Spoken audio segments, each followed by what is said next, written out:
ससुराल में सब सहना होता है।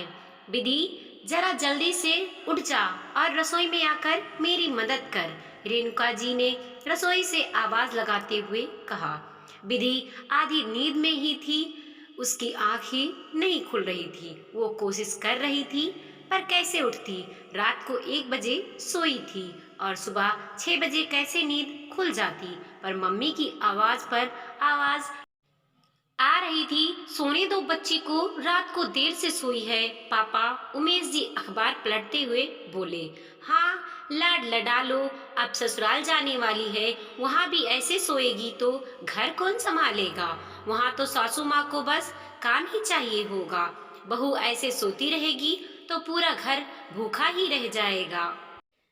2 महीने बाद शादी है। पहले तो आप दोनों ने अपनी बहुत मनमानी कर ली, पर अब मैं एक ना सुनूंगी। ऐसे ही सोती रहेगी तो इसकी जल्दी उठने की आदत ही नहीं पड़ेगी और इसकी सास मुझे ताना मारेगी। रेणुका जी गुस्से से फिर चिल्लाईं।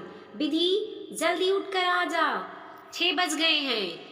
इस बार आवाज सुनकर विधि नीचे उतरकर आ गई। क्या मम्मी, आपने तो एक ही आवाज लगाई है।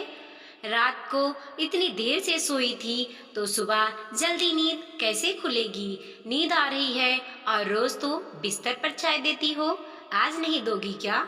वो अंगड़ाइयां लेते हुए बोली। नहीं, आज से रोज सबके लिए चाय तू बनाएगी। अब तू ससुराल जाने वाली है तो मुझे तुझे इन 2 महीनों में बहुत कुछ सिखाना है, नहीं तो वहाँ एडजस्ट नहीं हो पाएगी। तुझे पता नहीं है कि ससुराल क्या होता है। चल सबके लिए चाय चढ़ा दे। रेणुका जी ने कहा। आप भी कमाल करती हो मम्मी। मैं 2 महीने बाद ससुराल जाने वाली हूँ तो आपको मुझे लाड करना चाहिए और आप तो मुझसे काम करवा रही हो। हाँ बेटी, लाड तो मैं तेरा बहुत करूँगी। तू तो फिर उड़ जाएगी, मेरे आंगन को सूना कर जाएगी। पर मैं तुझे पक्का करके भेजूंगी ताकि तुझे वहाँ कोई दिक्कत नहीं आए। तेरा लाड करूंगी पर काम का लाड नहीं करूंगी। विधि ये सब सुनकर चाय बनाने में लग गई। चाय बनाकर वह बाहर आ गई। मम्मी, और क्या करना है।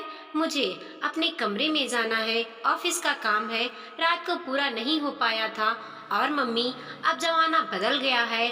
आपकी बेटी वर्किंग है, कमाती है, फिर आप क्यों डरती हो। मेरा घर है और मुझे वहाँ पर जाना है, चली जाऊंगी।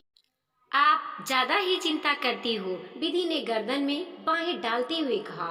अब बेटा, थोड़े दिनों के लिए ऑफिस के काम के साथ घर के काम भी पर भी ध्यान दें ताकि वहाँ परेशानी नहीं होगी। रेणुका जी ने समझाया। क्या मम्मी, आपने एक ही लगा रखा है। अब मैं ऑफिस का काम करूंगी या रसोई में बेलन चलाऊंगी। हद है, इतनी मेहनत से पढ़ाई करी है, इतनी अच्छी कंपनी में नौकरी लगी है और आप कह रही हो रसोई में काम करूं। अभय का परिवार ऐसा नहीं है, वो पढ़ा लिखा परिवार है। ऐसा जरूरी नहीं है जो आपको ससुराल में सहना पड़ा था वो मुझे भी सहना पड़ेगा।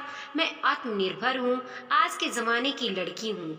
मेरे साथ वो सब नहीं होगा, आप फिक्र मत करें। और कुछ होगा तो मेरी जिंदगी है, मैं देख लूंगी।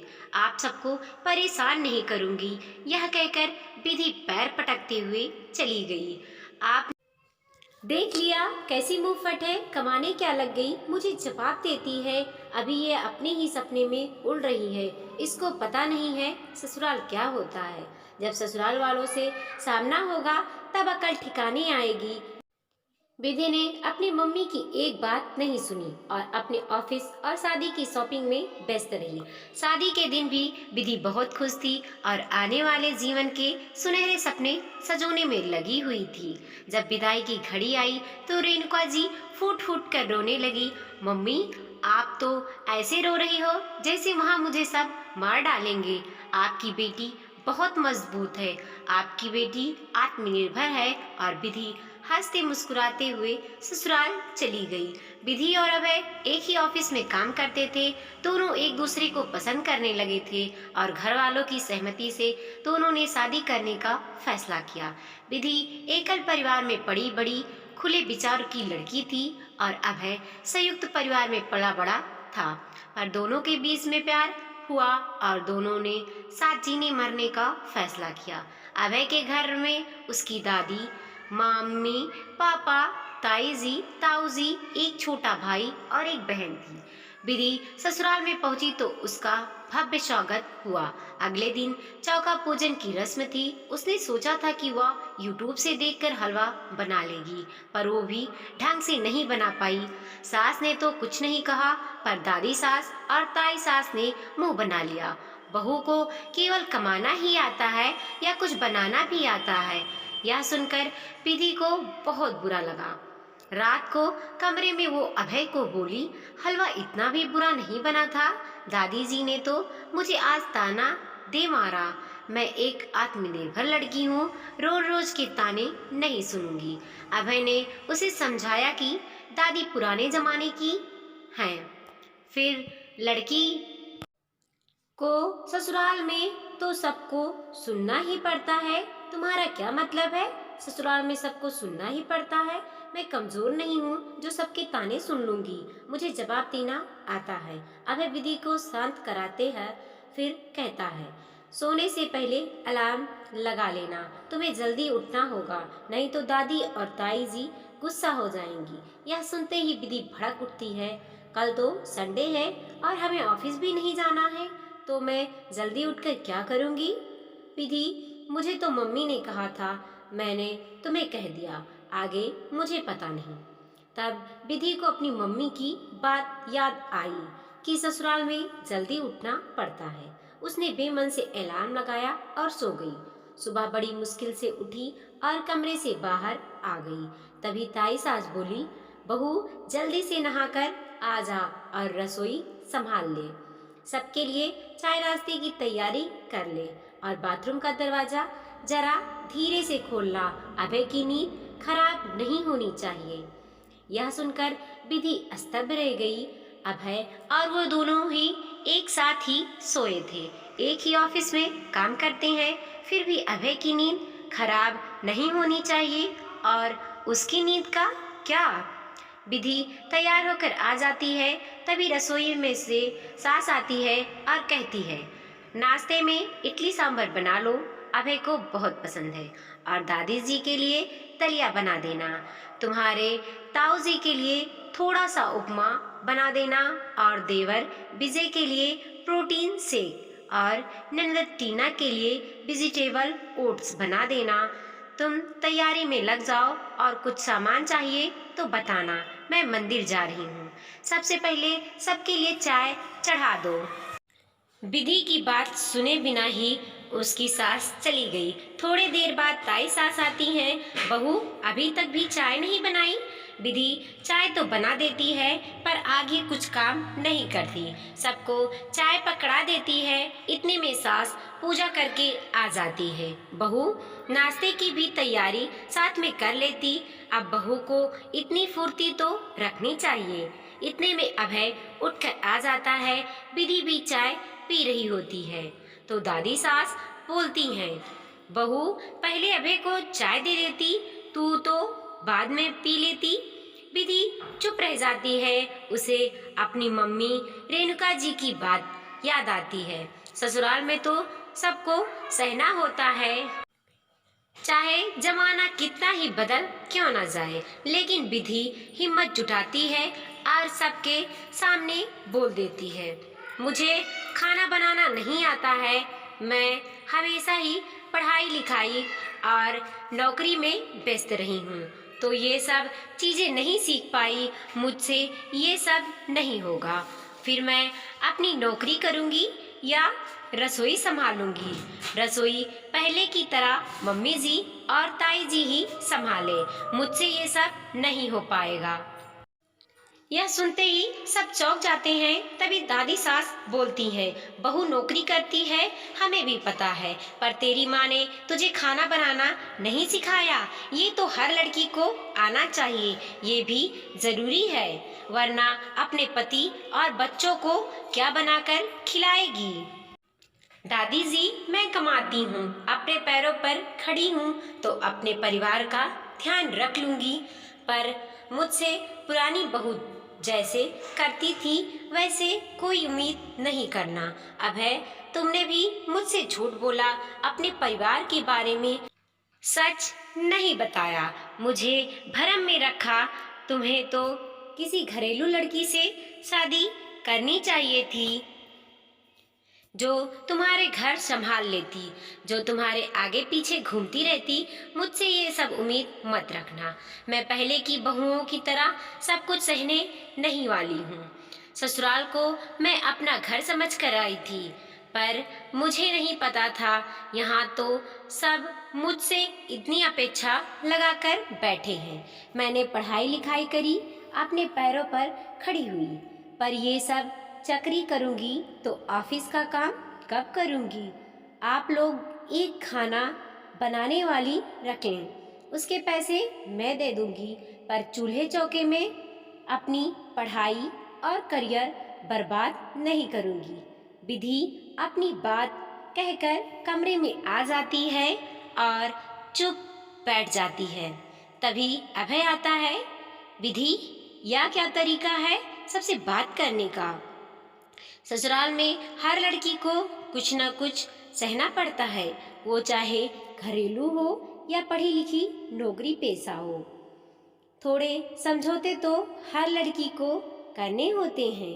अभय, तुम सही कह रहे हो, मैं समझौते भी कर लेती, पर तुमने मुझसे शादी करने के लिए झूठ कहा था कि तुम्हारा परिवार खुले विचार का है। पर इनकी सोच तो पुराने जमाने की है। ये मुझे रसोई में मदद करने को बोलती, वो बात अलग थी। मैं मदद कराती और कुछ सीखती भी, पर ये तो मुझ पर सारा बोझ डाल रहे हैं। कल को कहेंगे कि नौकरी छोड़ दो, ऐसा थोड़ी होता है। अभय कुछ न कह पाया, क्योंकि उसे पता था कि उसने विधि से झूठ बोला और विधि ने उसका भरोसा किया। अगले दिन ही विधि अपना सामान पैक कर लेती है।